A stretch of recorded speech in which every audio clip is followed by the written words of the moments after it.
Bonjour et bienvenue dans ce nouveau cours en sécurité incendie. Ensemble aujourd'hui nous allons voir les moyens d'extinction, deuxième partie, les colonnes sèches, les colonnes humides, les IFEA à eau, les IFEA à gaz. Les colonnes sèches. Des colonnes sèches doivent être installées dans les établissements, dès lors que des locaux à risque important sont aménagés dans les étages dont le plancher bas est à plus de 18 mètres du niveau de la voie accessible aux engins des sapeurs-pompiers. Raccords d'alimentation. Les raccords d'alimentation des colonnes sèches doivent être placés en des endroits facilement accessibles aux sapeurs-pompiers, sur la façade la plus proche des bouches ou poteaux d'incendie à une hauteur comprise entre 0,80 et 1,50 mètres par rapport au sol. Ils doivent être signalés et une pancarte doit indiquer l'escalier ou le dispositif d'accès desservi. Le cheminement entre les raccords d'alimentation des colonnes sèches et les bouches ou poteaux d'incendie ne doit pas dépasser 60 mètres de longueur. Prise d'incendie. Les prises d'incendie doivent être placées dans les cages d'escalier ou dans leur dispositif d'accès. Composition. Une colonne proprement dite. De diamètre 65 mm ou 100 mm, risque important, celle-ci est placée dans une zone protégée. Elle est montante quand elle dessert les niveaux supérieurs et descendante quand elle dessert les niveaux inférieurs.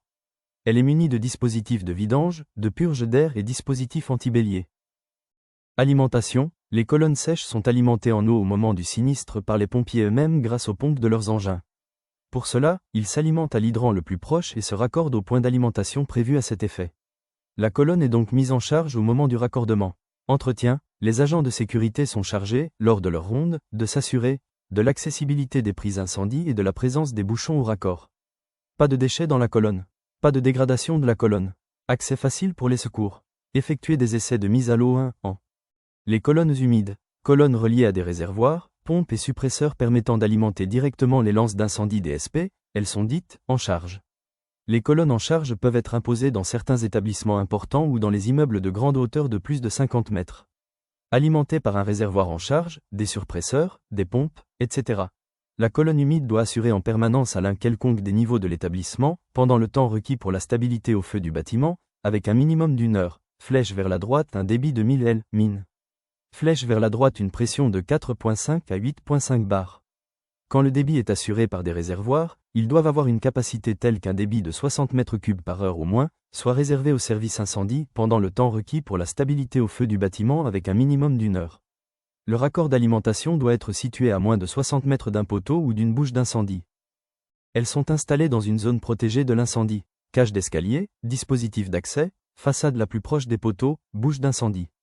Les raccords d'alimentation doivent être signalés. La réserve d'eau. La réserve renferme au moins 120 m3 d'eau exclusivement réservée au service d'incendie situé en partie haute de l'établissement ou en sous-sol. On trouve soit 3 réservoirs de 60 m3, soit 4 de 40 m3. Les orifices de réalimentation doivent être signalés et porter l'inscription « Réalimentation des colonnes en charge pression ». Barre. Les installations fixes d'extinction automatique, IFEA, ont pour rôle de détecter le début d'un incendie grâce aux ampoules ou fusibles. Donner l'alarme, contenir voire éteindre le sinistre en attendant le renfort des hommes et matériels. La pose d'une IFEA se justifie en fonction des risques de l'établissement à protéger. Les types d'IFEA, à eau, à gaz, à poudre, composition, les têtes de sprinklers, le réseau de canalisation, les sources d'eau, les pompes, le poste de contrôle. Les têtes de sprinklers, c'est à la fois un détecteur grâce à leur fusible ou ampoule, et un extincteur grâce au diffuseur. C'est un système qui s'ouvre automatiquement du fait de l'élévation de température. Elles permettent d'arroser une surface de 9 à 16 mètres carrés. Les couleurs conventionnelles permettent de distinguer les températures de déclenchement qui sont comprises entre 57 degrés Celsius et 343 degrés Celsius. La plus courante est la rouge de 68 degrés Celsius, les vertes à 93 degrés Celsius. Les têtes ne doivent pas être à moins de 90 cm de la marchandise, entrepôt. Les différentes têtes de sprinklers, conventionnelles, projection de l'eau vers le plafond et le sol. Spray pendant ou debout, projection d'eau vers le sol sur une surface déterminée. Décoration, fixée sur des tuyaux non apparents pour des motifs esthétiques. Murale, installée sur des parois verticales. Antigel, utilisé dans les locaux soumis au risque de gel. Lorsqu'un incendie est clos, les fumées dégagées s'élèvent par convection et s'accumulent sous le plafond. Les têtes situées au-dessus du sinistre subissent la hausse de température. Les ampoules ou fusibles, qui maintiennent les têtes de sprinklers fermées, sont conçues pour se rompre à une certaine température. L'eau sous pression à l'intérieur des canalisations est libérée et arrose ainsi la zone enflammée. La chute de pression due à la rupture de la tête va conduire à l'ouverture du poste de contrôle, ce qui va donner l'alarme, et à l'activation des pompes. Le réseau de canalisation, Le diamètre des canalisations est adapté en fonction du débit à atteindre. Les marchandises doivent avoir un espace libre de 0,90 m autour des têtes de sprinklers. Deux sources d'eau indépendantes doivent toujours être en mesure d'assurer automatiquement l'autonomie de fonctionnement de l'installation aux pressions et débits requis en fonction du risque. Les deux sources sont source A, dite limitée, qui comprend une pompe capable d'alimenter 5 têtes simultanément. Un réservoir capable d'alimenter la pompe pendant 30 minutes. Source B, dite inépuisable, qui comprend une pompe capable d'alimenter simultanément toutes les têtes de la surface impliquée, fonction du risque. La surface impliquée est une surface théorique qui va de 72 à 360 m². Un réservoir capable d'alimenter la pompe pendant 60 ou 90 minutes. La pompe jockey et les surpresseurs, pompe chargée de maintenir au quotidien la pression au sein du réseau.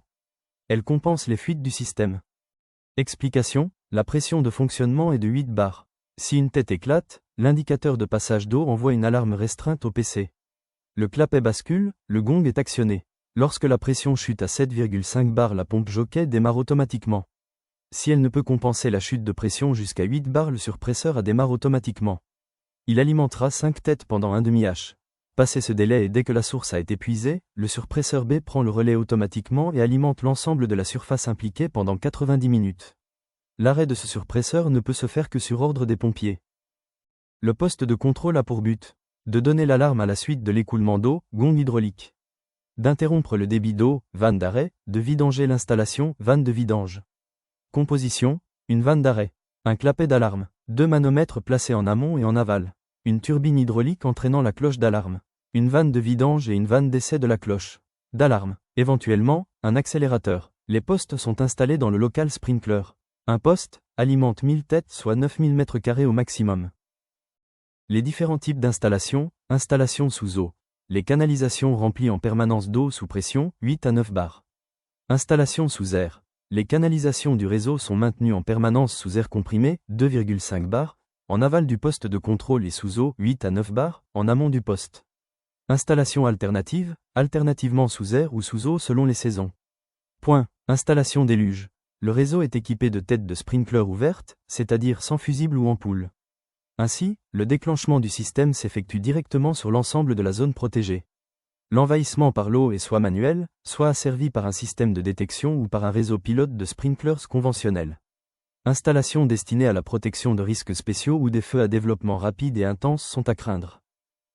Entretien et vérification du NIFEA, journalier, vérification des niveaux d'eau. Vérification des pressions, vérification des positions des vannes. Intervention sur incident, hebdomadaire. Essai de démarrage et fonctionnement des pompes, essai de fonctionnement des cloches d'alarme, vérification des arrivées d'eau. Les vérifications doivent être consignées dans le registre de contrôle. Mensuel, ouverture des vannes de vidange en bout de canalisation pour rinçage des circuits. Semestriel, manœuvre des vannes, contre-barrage et d'arrêt. Visite par un organisme agréé pour l'examen général de toute l'installation. Annuellement, vérification par un organisme agréé. Tous les 30 ans obligatoirement une remise aux normes de l'installation. Les IFEA à gaz sont destinés à assurer la protection des risques spéciaux tels que salles informatiques, salles et armoires électriques, matières particulièrement inflammables, composition, un système de détection, un système d'alarme, sonore et visuel, un organe de commande et de contrôle, une réserve de produits extincteurs, une tuyauterie de distribution, des diffuseurs, rôle, déceler un foyer d'incendie, déclencher l'alarme, éteindre un début d'incendie, maintenir une concentration en gaz suffisante.